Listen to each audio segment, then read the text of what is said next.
जय श्री राम। राधे राधे सज्जनों, धर्म प्रेमी सज्जनों, आशीष तिवारी पूजा पाठ चैनल में आप सभी का स्वागत है। सज्जनों, नित्य कर्म नियम के बारे में चर्चा करते हुए हमने संकल्प विधि तक चर्चा किए थे मित्रों। तो नित्य कर्म नियम में संकल्प विधि के बाद जो अगला कृत्य है वो है दंत धावन विधि। इसलिए दंत धावन विधि को प्रत्येक व्यक्ति को प्रतिदिन करना चाहिए मित्रों। दंत धावन विधि में जो शास्त्रानुसार बताया गया है वो इस प्रकार है। प्रतिदिन पूजा पाठ जप तप देव पूजन आदि कर्म करने से पहले मुख शुद्धि करना अनिवार्य है। जो व्यक्ति बिना मुख शुद्धि का पूजा पाठ जप तप देव अर्चना करते हैं उनका सारा कर्म विफल हो जाता है। इसलिए सुबह के टाइम में मुख शुद्धि करना अति आवश्यक जरूरी होता है।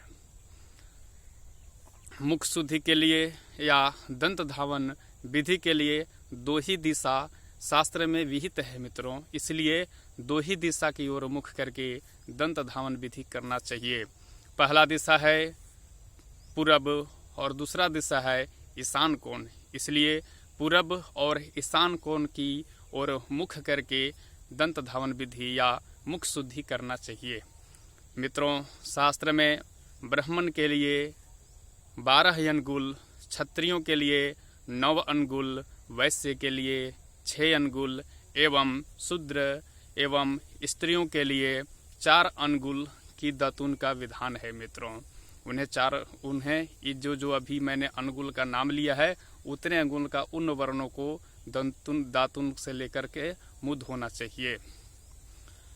यहाँ पे दातून की मोटाई कनिष्ठिका अंगुल के बराबर बताया गया है। इसलिए जब भी आप दातून लें तो कनिष्ठिका अंगुल के ही बराबर में दातून लें मित्रों। आप बैठकर आप हाथ जो है घुटनों के अंदर में रखकर दातून को धो लें और दातून को धोने के बाद वहाँ पर एक छोटा सा मंत्र है, उस मंत्र से अपने दातून को अभिमंत्रित कर दे मित्रों, जो इस प्रकार है। आयुर्बलम यशो वर्चः प्रजाः पशु वसूनि च ब्रह्म प्रज्ञां च मेधां च त्वं नो देहि वनस्पते। इस प्रकार से इस श्लोक का पाठ करते हुए दातून को आप धो करके उसे अभिमंत्रित कर लें और अभिमंत्रित करने के बाद बिना मसूड़ों को चोट पहुंचाए दातून करें मित्रों।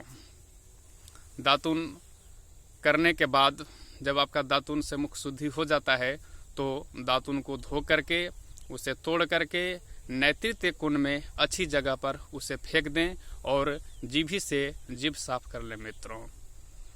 जीभी से जीभ साफ करने के बाद मित्रों यहाँ पर कुछ ग्राह्य दत्वन का नाम दिया गया है, उसका नाम सुनिए। ग्राह्य दत्वन के मतलब यह होता है कि वह दत्वन, वह पेड़ का दत्वन जिससे हमें दातून करना चाहिए, जिसमें शास्त्र में उसका वर्णन है। वह इस प्रकार है: चिड़चिड़ा, बेल, नीम, आम, करंज, खैर इत्यादि। तो मित्रों इन्हीं दातून से आदमी को दांत धोना चाहिए। इसी पेड़ के दातून से दांत धोना चाहिए मित्रों। और दूध वाले एवं कांट वाले वृक्षों की दातून से भी अपने मुख की शुद्धि कर सकते हैं, वो भी दातून ग्राह्य है। इसके बाद आता है सज्जनों निषिद्ध दातून। निषिद्ध दातून का मतलब कौन से पेड़ का दातून से मुझे अपने दांत की सफाई नहीं करना चाहिए, वह इस प्रकार से है: लसोड़ा, पलास, कपास, नील, धौ, कुश, कास इत्यादि।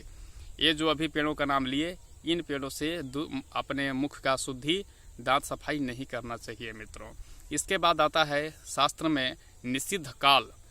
निषिद्ध काल के मतलब कौन से समय में, कौन से तिथि को और कौन से अवसर पर अपने मुख की शुद्धि दातून से नहीं करना चाहिए, वह इस प्रकार से है: प्रतिपदा, षष्ठी, अष्टमी, नवमी, चतुर्दशी, अमावस्या, पूर्णिमा, जन्मदिन, विवाह, उपवास, व्रत के दिन, रविवार एवं श्राद्ध के दिन मुख का शुद्धि दातुन से नहीं करना चाहिए।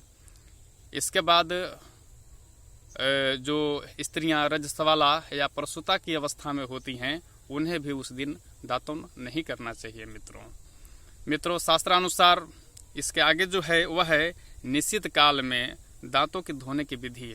मित्रों जिस प्रकार आपने सुने कि शास्त्र में इन तिथि अवसरों पर दातुन से दांत की सफाई नहीं करनी चाहिए, तो शास्त्र में इस दिन क्या करना चाहिए उसका भी विधान बताया है दोस्तों, जो इस प्रकार से है, जिसे कहा गया निषिद्ध काल में दांतों के धोने की विधि के अंतर्गत में आता है।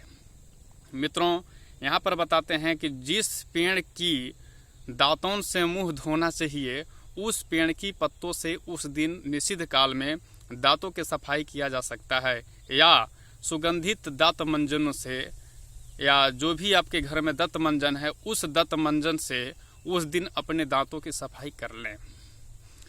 दांतों की सफाई करने के बाद आप जीभी अवश्य रूप से करें। जीभी के लिए कोई माना नहीं है दोस्तों, शास्त्र में जीभी करने के लिए प्रतिदिन बोला गया है, इसलिए उस दिन आप अपने दांतों की सफाई कर लें।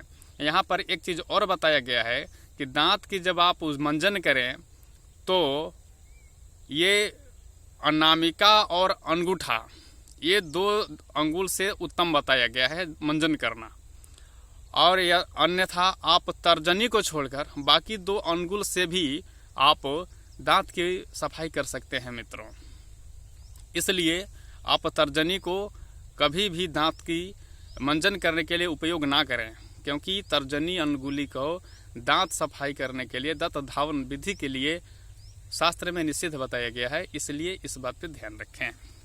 इसके बाद मित्रों इस प्रकार से दंत धावन विधि होता है जो प्रत्येक व्यक्ति को प्रतिदिन करने चाहिए।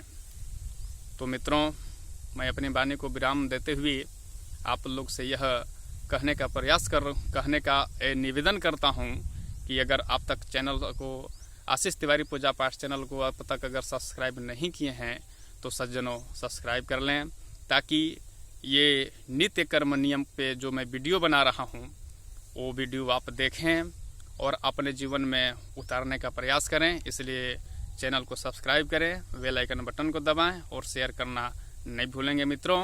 तो जय श्री राम, राधे राधे, धन्यवाद।